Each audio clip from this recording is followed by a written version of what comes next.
റെഡ്മിയുടെ Redmi KT എന്ന പുതിയൊരു smart phone ഇപ്പം ലോഞ്ച് ചെയ്തിട്ടുണ്ട്. ഈ ഒരു വീഡിയോയിൽ നമ്മൾ നോക്കാൻ പോകുന്നത് റെഡ്മി KT എന്നുള്ള സ്മാർട്ട് ഫോണിനെ പറ്റിയിട്ടാണ്. നമ്മൾ ആദ്യം ഫീച്ചേഴ്സും കാര്യങ്ങളൊക്കെ നോക്കുകയാണെന്നുണ്ടെങ്കിൽ ഡിസ്പ്ലേയുടെ കാര്യത്തിൽ റെഡ്മി KTയിൽ 6.6 ഇഞ്ചിന്റെ 2K റെസൊല്യൂഷനിൽ വരുന്ന ഡിസ്പ്ലേ ആണ് വരുന്നത്. അപ്പം ഇവിടെ ശ്രദ്ധിക്കേണ്ട കാര്യം 2K റെസൊല്യൂഷൻ വരുന്നുണ്ട്.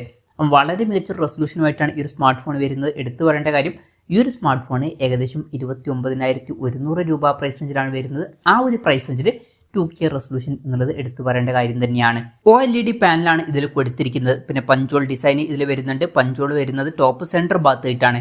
120 Hz റിഫ്രഷ് റേറ്റും കാര്യങ്ങളൊക്കെ ഇതിൽ സപ്പോർട്ട് ചെയ്യുന്നുണ്ട്. പിന്നെ 480 Hz ടച്ച് സാമ്പിളിംഗ് റേറ്റും ഇതിൽ വരുന്നുണ്ട്.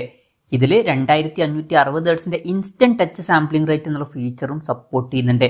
പിന്നെ ഡോൾബി വിഷന്റെ സപ്പോർട്ടും കാര്യങ്ങളൊക്കെ ഇതിൽ വരുന്നുണ്ട്. പീക്ക് ബ്രൈറ്റ്നസ് വരുന്നത് 3200 nits ആണ്. അപ്പോൾ ഡിസ്പ്ലേ ഫീച്ചേഴ്സ് മൊത്തത്തിൽ നോക്കുമ്പോൾ വളരെ മികച്ച ഡിസ്പ്ലേ ഫീച്ചേഴ്സ് ഇതിൽ വരുന്നുണ്ട് എന്ന് പറയാവുന്നതാണ്. പ്രത്യേകിച്ച് ഈ ഒരു പ്രൈസ് റേഞ്ചിൽ തന്നെ ഇതിൽ 2K റെസൊല്യൂഷൻ അടക്കമുള്ള കാര്യങ്ങൾ വരുന്നുണ്ട്. പിന്നെ ഇൻ ഡിസ്പ്ലേ ഫിംഗർ പ്രിന്റ് സെൻസറും കാര്യങ്ങളൊക്കെ ഇതിൽ കൊടുത്തിട്ടുണ്ട്. IP68 റേറ്റിംഗ് ഇതിൽ സപ്പോർട്ട് ചെയ്യുന്നുണ്ട്. പ്രോസസ്സറിന്റെ കാര്യം പറയുകയാണെന്നുണ്ടെങ്കിൽ സ്നാപ്ഡ്രാഗൺ 8 Gen 3 എന്ന പ്രോസസ്സറാണ് ഇതിൽ വരുന്നത്. ഇത് ഏറ്റവും ലേറ്റസ്റ്റ് ആയിട്ടുള്ള ഫ്ലാഗ്ഷിപ്പ് പ്രോസസ്സർ അല്ല, എന്നാലും തൊട്ട് മുമ്പുള്ള ഫ്ലാഗ്ഷിപ്പ് പ്രോസസ്സറാണ്. അപ്പം 29,100 രൂപ പ്രൈസ് റേഞ്ചിൽ അത് ബെസ്റ്റ് ആയിട്ടുള്ള പ്രോസസ്സറാണ് എന്ന് തന്നെ പറയാവുന്നതാണ്. അപ്പം മികച്ചൊരു പ്രോസസ്സറും ഇതിൽ കൊടുത്തിട്ടുണ്ട്, മികച്ച ഡിസ്പ്ലേ ഫീച്ചേഴ്സിന്റെ കൂടെ. പിന്നെ 5G സപ്പോർട്ടും കാര്യങ്ങളൊക്കെ ഇതിൽ വരുന്നുണ്ട്. ഈ ഒരു ഫോണിന്റെ ബേസ് വേരിയന്റിൽ 12 GB റാമും 256 GB ഇന്റേണലുമാണ് വരുന്നത്. 16 GB റാമും 256 GB ഇന്റേണലുമായിട്ട് വരുന്ന വെർഷനും 12 GB റാമും 512 GB ഇന്റേണലുമായിട്ട് വരുന്ന വെർഷനും 16 GB റാമും 512 GB ഇന്റേണലുമായിട്ട് വരുന്ന വെർഷനും അതുപോലെ തന്നെ 16 GB റാമും 1 TB ഇന്റേണലുമായിട്ട് വരുന്ന ഒരു വെർഷനും വരുന്നുണ്ട്. LPDDR5X റാമും അതുപോലെ തന്നെ UFS 4.0 സ്റ്റോറേജ് ടൈപ്പും കാര്യങ്ങളൊക്കെ ഇതിൽ കൊടുത്തിട്ടുണ്ട്. പിന്നെ ഫോൺ പെട്ടെന്ന് നീറ്റാതിരിക്കാൻ വേണ്ടിയിട്ട് dual loop 3D cooling system ഇതിൽ കൊടുത്തിട്ടുണ്ട്. NFC സപ്പോർട്ടും കാര്യങ്ങളൊക്കെ വരുന്നുണ്ട്. പിന്നെ IR ബ്ലാസ്റ്റർ എന്നുള്ള ഫീച്ചർ ഇതിൽ വരുന്നുണ്ട്. അപ്പം ഈ ഫോൺ റിമോട്ടൊക്കെ ആയിട്ട് യൂസ് ചെയ്യാൻ കഴിയുന്നതായിരിക്കും. സ്റ്റീരിയോ സ്പീക്കേഴ്സ് ഈ ഫോണിൽ വരുന്നുണ്ട്. Android 15 ബേസ് ആയിട്ടുള്ള HyperOS സോഫ്റ്റ്വെയർ ആണ് ഈ ഫോണിൽ വരുന്നത്. ക്യാമറയുടെ കാര്യം പറയുകയാണെന്നുണ്ടെങ്കിൽ ഫോണിന്റെ പിന്നിൽ ട്രിപ്പിൾ ക്യാമറ സെറ്റപ്പാണ് കൊടുത്തിരിക്കുന്നത്. 50 മെഗാപിക്സലിന്റെ f1.8 അപ്പേഴ്സിൽ വരുന്ന ലൈറ്റ് വിഷൻ 800 മെയിൻ ക്യാമറ സെൻസറാണ് ഇതിൽ കൊടുത്തിരിക്കുന്നത്. വോയിസിന്റെ സപ്പോർട്ട് വരുന്നുണ്ട്. പിന്നെ 8 മെഗാപിക്സൽ അൾട്രാ വൈഡ് ആംഗിൾ ലെൻസും 2 മെഗാപിക്സൽ മാക്രോ ലെൻസും ഒക്കെയാണ് ഇതിൽ വരുന്നത്.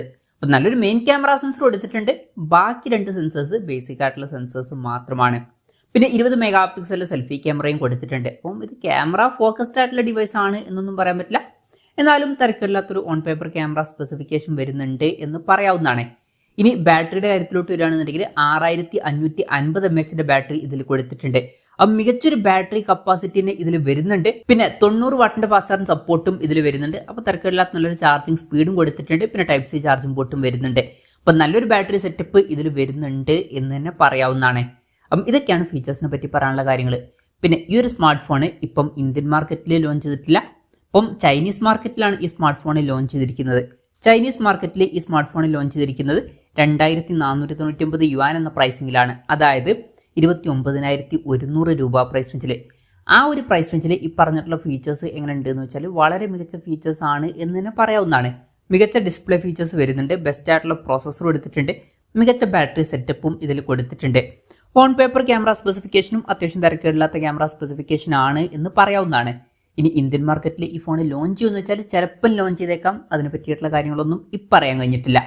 ഇനി ഇന്ത്യൻ മാർക്കറ്റിൽ ഈ ഫോൺ ലോഞ്ച് ചെയ്യുകയാണെന്നുണ്ടെങ്കിൽ വില കുറച്ചും കൂടി കൂടാൻ ചാൻസ് ഉണ്ട്. നമ്മുടെ എക്സ്പെക്ടേഷൻ പറയുകയാണെന്നുണ്ടെങ്കിൽ ഈവൺ ഈ ഫോണിന്റെ വില ഒരു 40,000 രൂപ പ്രൈസ് റേഞ്ചിലായിട്ട് വരെ എത്തിയേക്കാം. ഇന്ത്യൻ മാർക്കറ്റിൽ ലോഞ്ച് ചെയ്യുകയാണെന്നുണ്ടെങ്കിൽ ചിലപ്പം ഇത് പോക്കോ ബ്രാൻഡിങ്ങിലായിട്ടും ലോഞ്ച് ചെയ്തേക്കാം. എന്തായാലും റെഡ്മിയുടെ റെഡ്മി KT എന്ന പുതിയൊരു സ്മാർട്ട് ഫോൺ ഇപ്പോൾ ലോഞ്ച് ചെയ്തിട്ടുണ്ട്. ഈ ഒരു ഫോണിനെ പറ്റിയിട്ടുള്ള നിങ്ങളുടെ അഭിപ്രായം ജസ്റ്റ് ഒന്ന് കമന്റ് ചെയ്യുക. അതുപോലെ തന്നെ ഈ ഒരു സ്മാർട്ട് ഫോൺ ഇന്ത്യൻ മാർക്കറ്റിൽ ലോഞ്ച് ചെയ്യുകയാണെന്നുണ്ടെങ്കിൽ നിങ്ങൾ ഏത് പ്രൈസിങ്ങിലാണ് എക്സ്പെക്ട് ചെയ്യുന്നത് എന്നുള്ള കാര്യം കൂടി ജസ്റ്റ് ഒന്ന് കമന്റ് ചെയ്യുക.